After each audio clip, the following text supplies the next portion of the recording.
Welcome y'all to an emergency episode of the Two-Man Game Podcast. I'm Connor. We've got Ryan over here, who is a Philadelphia 76ers diehard super fan. And we just got the news. Ryan just got off work and I texted him.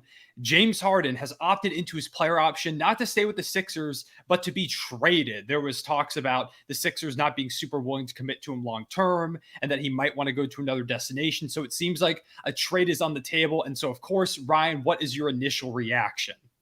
My initial reaction is, that meme where it's like they really had us in the first half. That was kind of how I reacted because I was at work and I wear a watch on my wrist, so I get a notification that Harden's opting into his player options. Like, oh, sweet, that's pretty cool. Like, all right, that's. I'm glad that we're not signing him all this money. And then I click on the notification and then I see to facilitate a trade to another team, and I'm like, wait, what? Exactly. That's exactly how I read it. I was like, okay, I'm a little surprised he's opting into his player option because we knew today was the deadline. I felt like he would opt out, sign long term with the Sixers. But yeah, I did not expect the second half. When I opened the notification, is when I was like, oh my God, we need to talk about this. Like, I was so happy that we weren't throwing him 200 mil, but I don't know, man. I just didn't know what to really think because everyone, pretty much all the rumors recently have been, Nick Nurse and Harden seem to be pretty cool. Doc Rivers is gone. That was Harden's scapegoat, apparently.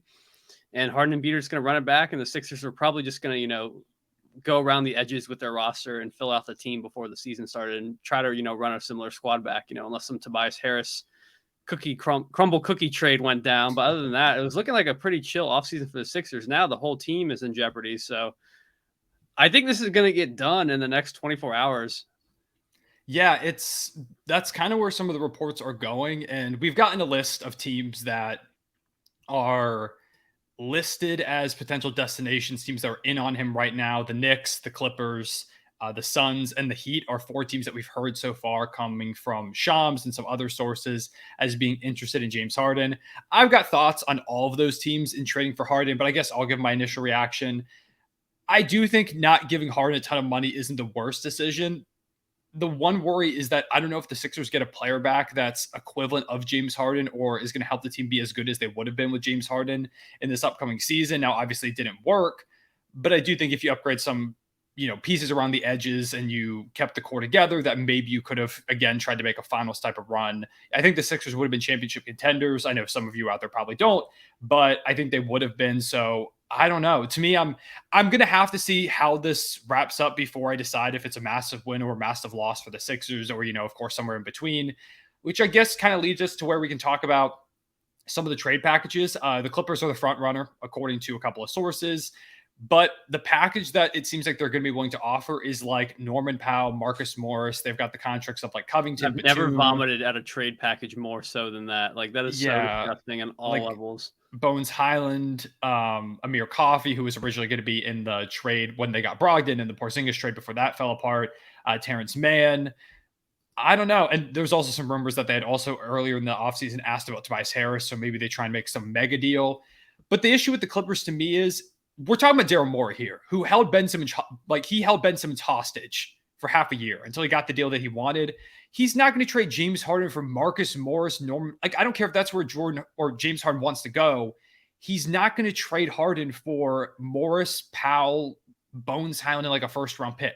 That makes the Sixers incredibly worse. It gives them more salary as well. Like, that's not a deal that he's going to make. I just don't see that happening. So to me, if I'm Daryl Morey, I'm asking for Paul George off the bat. Now, I don't think the Sixers would or probably even should trade Paul George, even though I do think Harden would be a good fit with Kawhi Leonard. I don't think giving up Paul George for James Harden moves you, doesn't raise your ceiling that much. So I just don't think this deal gets done. It just doesn't make sense to me. It's funny because on the other hand, a Paul George for James Harden swap is amazing for Philly. We've never really had that wing that could, just carry the team. Like, it's always been, would Ben Simmons carry the team? Would Harden carry the team? Like, someone had to help out in Joel Embiid, and Paul George would finally be that guy, on both sides of the ball, offensively and defensively. But I agree with you. It doesn't make any sense for the Clippers. The one devil's advocate, I think I mentioned to you over text, was what if they're just so sick of the Kawhi Leonard, injury issues, and they're like, screw it. Let's get another aging superstar in Harden, and we'll let Kawhi and Nick Nurse run it back in Philly. Like, I feel like at this point, that's more likely than Paul George leaving, at least in my opinion. I don't know. I don't think either is going to happen, but PG's also got those injury issues, and like there was already been rumors that they were gauging his value. So maybe this is the opportunity where they're like, hey, let's bring in a new co-star for Kawhi Leonard, try something different. They've been looking for a lead playmaker. But to me, I think they could still get a really solid playmaker back in Russ this upcoming offseason if they want to bring him back. He's got rim pressure. Harden probably fits a bit better because the shooting is a lot better than Russell Westbrook's is. But Russ's defense is better than Harden's too. So I don't know. It's like wins and losses. But you'd also like if you have to give up Paul George, I would just bring Russell Westbrook back. Yeah, exactly. If I'm the If the Clippers. option was to have Russell Westbrook and Paul George or have Harden, I mean, it's a no-brainer. Yeah, and I mean, I think don't you care what still year it could. is. I think you still could bring in Russ even if you bring back Harden. And so maybe that's kind of the intriguing part. But I don't think a team of Russ, Harden, Kawhi, like I don't think that squad's better than Russ, Paul George, and Kawhi Leonard at this point. I think that team fits a bit better. Of course, the injury issues are always there for both PG, Kawhi, but they're also kind of there for Harden as of late. So I don't know. I know the Clippers are the front runner, but to me, the more that I think about it, it just really does not make any sense. People are saying that the Sixers don't really have leverage, but they don't have any reason to trade him at the moment. Like they want to build the best possible roster around Embiid. They could wait all the way up until the deadline if they wanted to. Like this is something that teams are going to want to go after him. The Sixers don't necessarily have to trade him. They did the same thing with Ben Simmons. Why would they not do it again We also with don't James have any. Harden? We don't have any word that Harden wants to hold out. Like there was a report from John Clark, who works for NBC Philly, that there is not a rush in Philadelphia to trade Harden if the deal's not right. And there hasn't really been anything. There hasn't been nothing from Harden's camp that like Harden's going to sit out until Daryl Morey. There's been nothing to pressure Morey, at least from what we're aware of. So I don't. Obviously, it's more beneficial for teams with this new CBA to do the deal before free agency starts, because then they have to deal. I think there was like some scale, but you have to like deal more cap in order to take Harden in as it gets later on, it progresses later on in the season. Mm-hmm. So I think there is motivation for teams to do it now, and that hopefully plays into the Sixers' hands. But speaking of teams where it just doesn't fit, I know you feel very strongly about Phoenix not doing this. Mm-hmm. So why don't you go ahead and give your take on that? It would be I would hate it. I would despise if Phoenix picked up James Harden. In this scenario, obviously the big trade candidate for them is DeAndre Ayton.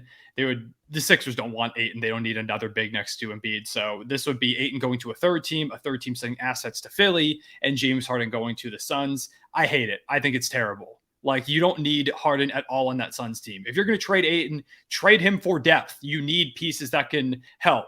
Sure, the offensive firepower of Harden, Beal, Booker, and Kevin Durant, you could put up like 150 points per game probably. You're going to give up 170 in the process. Like the defense is disastrous with, you're not going to find any great rim protectors out there in the market with no cap space whatsoever. You're already going to have to be playing like the bare minimum type of players off the bench. Like they brought in Jason Randall for like a free agent workout. And, no disrespect to him or anything, but he hasn't played in the league in like years. Like he hasn't been a consistent guy. They also brought in Stanley Johnson, Jabari Parker, who could maybe play a decent role or be like a good like 12th, 13th man, but they're going to have playoff rotation. They're going to have guys like that in their playoff rotation potentially. So I just don't understand why they're going for another star player. I already didn't love Bradley Beal as an addition because I feel like him and Devin Booker's skill sets kind of overlap a bit. Imagine the backcourt defense of Beal and Harden, and you've got Devin Booker, who is a solid defender when he guards ones or twos, but he's going to be guarding threes. You've got Kevin Durant, who's getting older, guarding more physical fours at that point. And, then you have no rim protector. I would hate it. I think that would be a complete disaster. I already didn't love the Beal move. I do still think they could be good, and they're better than they were. But I just think Harden is way too far committing to that. I think that would be a horrific decision. Coming from the Philly side of things, I think that if the Suns really want to go for that and you can get a third team that wants to just deal a bunch of assets, I don't hate that for Philly.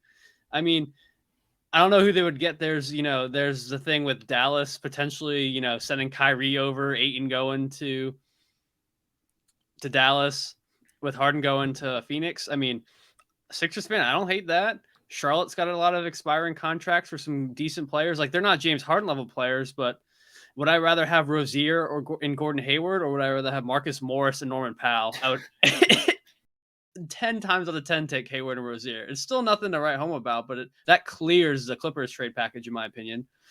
Yeah. And same with the Blazers. I mean, if you could get Simons, in a deal where that sends Ayton to Portland, then I mean I like that. Or Jeremy Grant. Pacers, they have Buddy Hield and some other potential options. I mean, I think there's a lot of potential there, but I don't know, man. From the Suns' perspective, like you said, it makes absolutely no sense to me. That's 3 ball dominant guards. You have no defense, no rim protection. Your biggest weakness now is depth, and you would be giving away just more depth. So I don't understand it at all. Yeah, the best way to get depth is to trade Ayton, and they would trade him for another star. Like it makes no sense in my opinion. Yep. And it's a star that doesn't really fit what they need on that roster. So I agree. I think we both think it sucks for Phoenix. I do think for Philly, it could be a good option to kind of just round out the roster around Tyrese Maxey, Tobias Harris, Joel Embiid, just kind of see what you can build over there. It's interesting. I mean, it again depends on what third teams are interested in that potential deal. Maybe the Pistons are interested in a deal like that, where they bring in DeAndre Ayton's money and they give up, like, I don't know, like a Bojan Bogdanovic. I don't know, like Isaiah Stewart. I'm just naming names, but Alec Burks, I'll maybe take who's Cade pretty Ivey. good. Cool. I wouldn't go that far, but yeah, I know Kyrie is a name that is apparently kind of more out there. There was a report from Chris Haynes that was saying that Kyrie is supposed to take a meeting with Phoenix, but then there was a Suns reporter who said that that was complete BS. So I Chris don't think Haynes has he's been going on to the take. BS train, man. I don't think Kyrie's going to take a meeting with Phoenix. So it seems like Kyrie. I mean, we both said on our podcast that literally dropped today, because we're going to drop this reaction as well today, that we thought Kyrie was going to go back to Dallas. But I mean, maybe things are more complicated than that. Yeah, you also the Lakers, man. All right, the sane one here said he was going to go back to Dallas because that made more sense. But maybe there's a scenario where Brian Windhorst even suggested this. Maybe Kyrie goes over to Philly. Like they've got a spot open for a guard now. Maybe he goes over there. Maybe it is a 3-team deal involving Ayton going to Dallas, because apparently that was a possibility. Now, I think the Mavericks are going to try and keep Kyrie if they can. But if he says, hey, I want to go somewhere else, then a sign and trade bringing in Ayton isn't necessarily a bad idea for a team like Dallas. So we'll see on that. And then finally, or I guess there's 2 more teams. There's one more that we've kind of gotten more of a concrete idea of, and that's the New York Knicks. The Miami Heat are also reportedly interested per Shams. That's more new. I'll talk about the Knicks first. They've got the most intriguing package directly, in my opinion. They've got a lot of interesting guys like RJ Barrett, Emmanuel Quickley, Quentin Grimes, Obi Toppin, Fournier, whose contract is big and he's not very good anymore. But if you need salary filler, he could be a player that's involved in that. I mean, maybe Ayton goes to the Knicks in some scenario, and the Knicks send some assets to Philly. I think that's another team that could potentially be in that market, because I think he's a lot better than Mitchell Robinson at this point. So maybe the Knicks are a team. But my big thing with the Knicks is that I feel like with this package that they have available, they've got one of the better star packages in the league, in my opinion. If I'm them, I'm waiting for the superstar to become available. I'm not trading my assets right now for James Harden, who would help this team be better, but I don't think he's going to raise them to a championship level team. I don't think he does that. If I'm the Knicks, I'm more so, and I don't want to put this out there because I don't think Embiid's on the trade block or anything, but if I'm the Knicks, I'm holding off. And if Embiid becomes available, that's when I'm pulling the trigger. Or if, say, in a couple of years, Kawhi Leonard asks out of Los Angeles and he's, still really good, even though the injuries are always a concern. I'm waiting for that superstar type player from the Knicks. That top 10, top 15 player. Exactly. Someone who could be the number one, because I don't think Brunson or Randall are going to be your number one on a championship team, even though they're both really good. I don't think either one of them is your number one. I don't think Harden can be that at this point. You've got to go ahead and find that true superstar guy, in my opinion. If you're the Knicks, Harden is not that type of player at this point.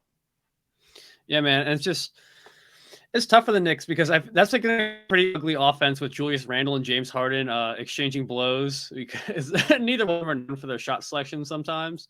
So I don't know, man. It's just kind of ugly. I feel like the Knicks really benefit from their depth. I felt like that was kind of what carried them last season. They had 9 or 10 guys on any given night that could play really hard and play really well. I think that was kind of their identity. And like you said, man, sure, could they get Harden? Yeah. But with there not being many teams in the league right now that are already really close and able to offer a really strong package for a superstar type of player, I'm with you. I hold out for, I'm not even going to put that into the world, but just someone to that caliber, top 10, top 15 player. I completely agree. I if wait I'm for the that. Sixers, I really consider the Knicks as a trade partner. If I'm the Knicks, I don't know if I really should want to go for that. If I'm Philly, though, I'm all over it. I'm willing to get some of those pieces. I think that could be really fun. Yeah, I mean, I think they have some interesting pieces. And I also think they could be good for a 3-team trade if you're looking for something like that. I think the Knicks have the potential to be that team. And then the last squad is the Miami Heat. We don't know what they'd be willing to offer. I mean, there's Kyle Lowry's money. There's Tyler Hero, Duncan Robinson.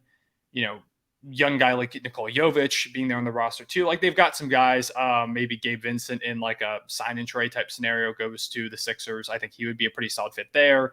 But at the same time, it's the similar thing I have kind of with the Damian Lillard thing, where the Heat seem to be like a team that everybody talks about getting Dame. I just don't like their trade package compared to some other teams. Like if I'm getting an offer from the Knicks, I think it's going to be a lot better than what Miami is offering for Harden. And if I'm the Sixers, I know Harden probably has his preferred destinations. But I mean, my thought process is if these are the teams that come out, these are the teams that Harden would be happy with going to. That's my opinion, is that these are going to be the teams that are most interested in him and that he actually wants to go to at this point. So if all these teams are interested, like I think the Knicks offer a better package most likely than the Heat do. Like Hero, I don't think they're going to offer Hero. It seems like Pat Riley wants to build around him. If they're offering me like Duncan Robinson, Jovic in a first or something like that, like I'm not pulling the trigger on that if I'm the Sixers. Yeah, I think a delusional Heat fan or a delusional front office view would be like, "Hey, we just made it to the finals and Tyler Hero didn't even play. Like, we add Harden to a finals team. Like, oh my gosh, like here we're set." But I mean, even how impressive the run was for the Heat, I don't think it's going to be sustainable over a couple of years, especially with Jimmy getting older and they still having a lot of roster flaws. So I'm with you. I think their best course of action would be to build around their young talent, not tear it down for Harden. But I'm with you, man. There's not a lot of teams that I like the fit for Harden, and there's not a lot of teams that I really like the package either. So I think this is a very weird kind of scenario because there's been trade requests in the past where we're like, oh, it would make literally so much sense for this person to go here. And I don't think there's a single team that we've named here where it makes sense for, it might make kind of sense for one side, but then makes no sense for the other side. But there's really none that really, it works for both sides. Yeah. Like I think the Heat would benefit from Harden, his playmaking would come, and he would help them out. They would be a lot better. Maybe they're again a finals team and they could make a push, but I still don't think like the players they'd probably give up in that deal. I don't know if, and again, like it was kind of a miracle run for the Heat. Like I think they could replicate it next year if they make some additions, but I do think it's gonna be hard to replicate exactly what they did. And it also is throwing kind of all your eggs in one basket with Harden being older. He'll be on a 1-year deal. Jimmy Butler's getting older, even though, you'd have 3 all-star caliber players in Harden, Jimmy, and Bam, and you could probably get him for cheaper than Dame, but it doesn't make sense for Philly to make that deal. And, again, they seem kind of dead set on trying to get Damian Lillard too. So I don't know. It really is one of those situations where, and this is what I talked about too in my YouTube video, I don't know where he's going to go. I feel like usually when these players, like it comes out, we hear like, for example, for Harden, it's like, oh, Brooklyn is the leader when he was being traded from Houston. Like, it's like, okay, you see Brooklyn and Philly. That's pretty much between those two. Yeah, you see a path. And then when it was, Harden wants out of Brooklyn, it's pretty clear. It's like Harden for Ben Simmons makes sense. Here, it feels like there's not really a deal that makes sense for both sides yet. And maybe something does materialize. I think if we're going to see this deal, to me, it feels like it's probably going to be a 3-teamer of some kind, because I think that's the only way that we see a deal that really makes sense. And I really do think it's a legitimate possibility that Harden enters the season as a Sixer. I don't think Daryl Morey is going to cave for anything less than what he's really looking for. Yeah, I completely agree. I don't think there's a direct path right now, and I don't think there's really any rush on Daryl Morey's side to deal him. But at the same time, I think teams are going to be rushing with this new CBA to try to get a deal done. So it's kind of like both sides. Like Daryl's no rush, teams are in a rush. So hopefully that plays into their favor. And there's leverage for the Sixers. He's already opted in. Like they're not losing him for nothing at this point. So yeah, it's interesting. I guess we'll see what ends up happening. I had one more point to make and I just lost it and I'm mad. While you think of that, I want you to give me a mystery team. Give me you don't even have to talk about them that much. Give me a team that could somehow swing a deal that in case it comes out of nowhere and you can say you called it. Okay, let me pull up the standings real quick. I'll throw mine out there. I'm gonna go New Orleans Pelicans. I think they make a package around CJ and some of their other role players, and they try to combine Harden, Ingram, and Zion and try to make some crazy big 3. That's gonna be mine. That's interesting. Okay, a mystery team. Who could be so outside the ones that we've talked about so far? Yep. And not like a team that would be a 3-team facilitator. Like, give me a team that Harden could play for. Yeah. Team that Harden could play for. I'm gonna go Chicago Bulls. Okay. As a mystery team, just because I think they need a point guard with Lonzo being kind of up and down. Maybe they move on from like a DeRozan or something like that. Just get some money off the books from those guys' contract. Harden's like a 1-year deal kind of thing. Maybe Yeah. that and like a role player, and that way Philly gets another star for the time Mhm. being. I don't know. I think that's, if I'm throwing a mystery team out there, I'm going to throw them out there into the equation. But yeah, I can't remember what I was going to say for the last point I was going to make. So maybe it wasn't that important. But yeah, I guess we can go ahead now and wrap up this kind of emergency pod real quick. We appreciate y'all tuning in as Oh, one always. thing. Do you have my Twitter pulled up? Yes, or I had it pulled up and then I think I clicked off of it for a moment. Let me Pull it pull up it real back up. quick. I just want you to pick one package from my comments to highlight. Make someone's day. Throw it up there. Make someone's day. Okay. Yeah. Let's One see. that intrigues you. Give me one that intrigues you that might not have been talked about as much. Oh, I pulled up the wrong tweet. Okay. So let's see. We've got. Ooh, this one sends DeAndre Ayton to the Thunder, coming from Sam Tomlinson. Oh, I think I saw that one. I kind of like that one. I don't want DeAndre Ayton. I don't want DeAndre Ayton. It's Lou Dort, Trey Mann, first round pick, 2 seconds, all from OKC going to the Sixers. Ayton goes to the Thunder. James Harden and Jeremiah Robinson will go to the Suns.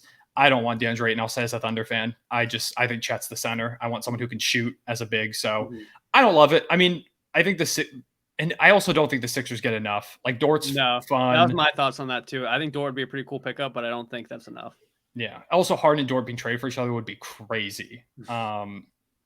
Let's see. This one comes from Off Walls, who says, I see this seriously happening. Really like your content along with Rick Cohn. This was Harden being traded for Norman Powell, Terrence Mann, and a first round pick. I just don't think it's enough for Daryl Morey to pull the trigger.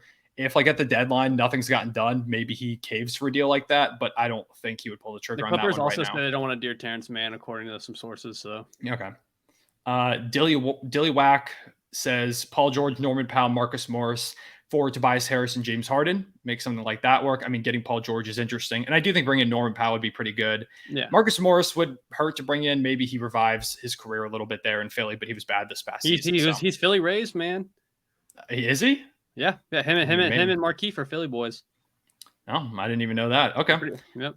Matthew brought up the Kyrie goes to Philly, Harden to the Suns, Ayton to the Mavericks. That. I like that personally. Definitely. I mean, that feels like something we could realistically see. I still don't like it for Phoenix, but I mean, I like it from my end. Yeah, I mean, we'll see what they do over there. Alex, the Philly fan, says Harden and Korkmaz for Kawhi Leonard and Bones Highland. I don't quite see that happening. I still don't rule out Kawhi, man, though. If they really give up on him, like, I don't know, man. It's not crazy. I think it's not going to happen. But I think it's crazy. And then this final one is also coming from it's the Clippers at Sixers trade from G Crid 2643. At is Gavin 212602. Norman Powell, Robert Covington, Terrence Mann, 2028 first round pick for Harden. Again, it seems like they don't want to deal with Terrence Mann, and also I just don't think Daryl Morey goes for a deal like that. But those are some of your trade packages. We appreciate y'all, as always, for tuning into these episodes. If there's any more major deals, like if Harden gets traded, we'll probably do another one of these because it's, Sixers related with Ryan. If the Thunder do anything crazy, if there's like some crazy superstar trade and we had just recorded a podcast, then we'll also do the similar thing. If there's something that happens, like we're going to do a full day one of free agency, probably reaction on like Saturday or Sunday. So be on the lookout for that. But yeah, we appreciate y'all tuning in. Ryan, is there anything you want to wrap up with real quick? Don't mess it up, Daryl. That's true. Oh, yeah, that literally brought me the point I wanted to say. The big reason why the Sixers, I don't think, are in a rush, this is like your last chance, in my opinion, to make a big deal. You have to get this trade right. Like you had to get the Ben Simmons trade right. I do think they got it right because Harden was really good, but I think you have to get this one right. If you trade him for pieces that don't work, this could be your last chance to win with Embiid. He's the MVP caliber player. Daryl Morey, don't mess this up. We'll see what happens. But for right now, we appreciate y'all tuning in as always. Take care.